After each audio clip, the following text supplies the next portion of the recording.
I'm going to give a content warning. I'm going to start doing that now because this live stream programming, obviously anybody of any age can tune in, but it's, it's real news, and most of the time it's unpleasant.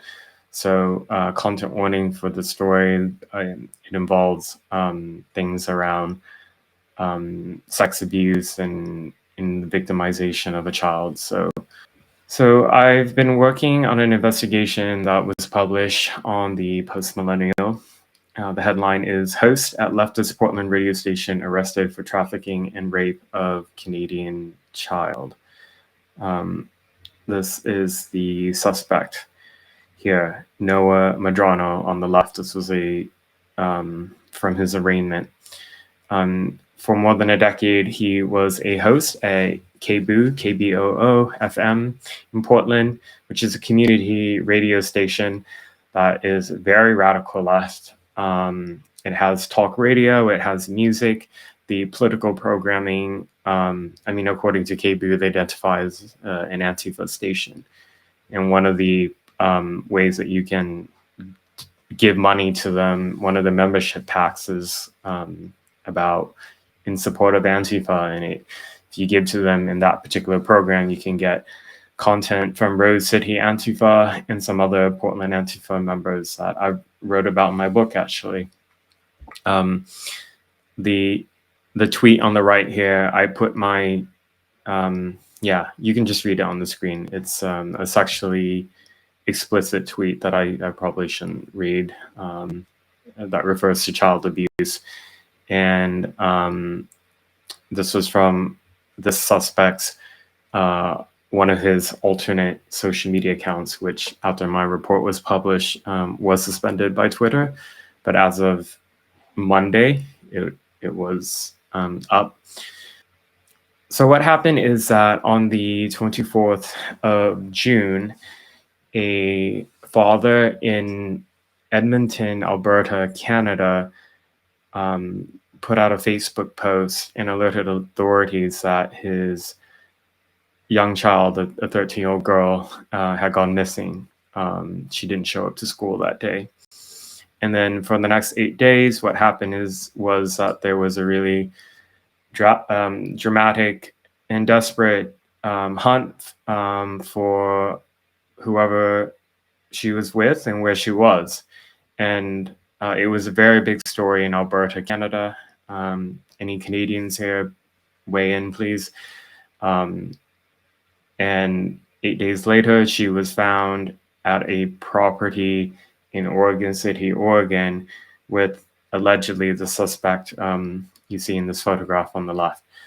And the Oregon City Police had assistance from the Federal Bureau of Investigation. She was returned to her family, and the suspect has been charged with kidnapping and child rape, and his bail currently is set at $500,000 in Clackamas County.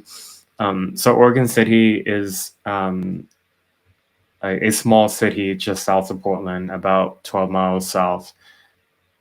So according to investigators, or prosecutors, I should say, he had allegedly groomed the girl since she was 12 years old for a year before kidnapping her. And he allegedly told her that he would kill her and rape her dead body. This is a photo of him from 2013 in New York City. Noah Madrano here did list his preferred pronouns on his social media. He was a very adamant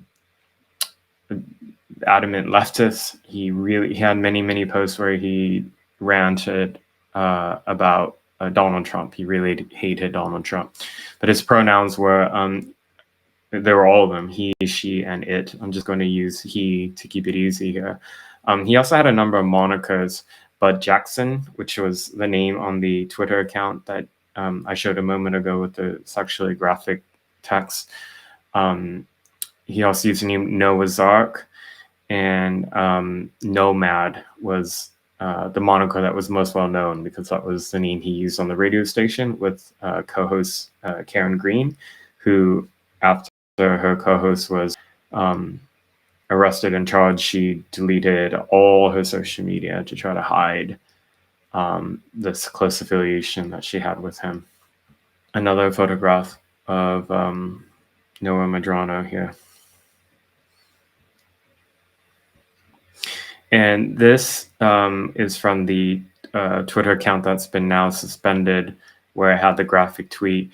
There were only 3 followers. This was a key part of my reporting. So KBOO released a statement saying that they had no knowledge of his misconduct. That was the word they used, misconduct.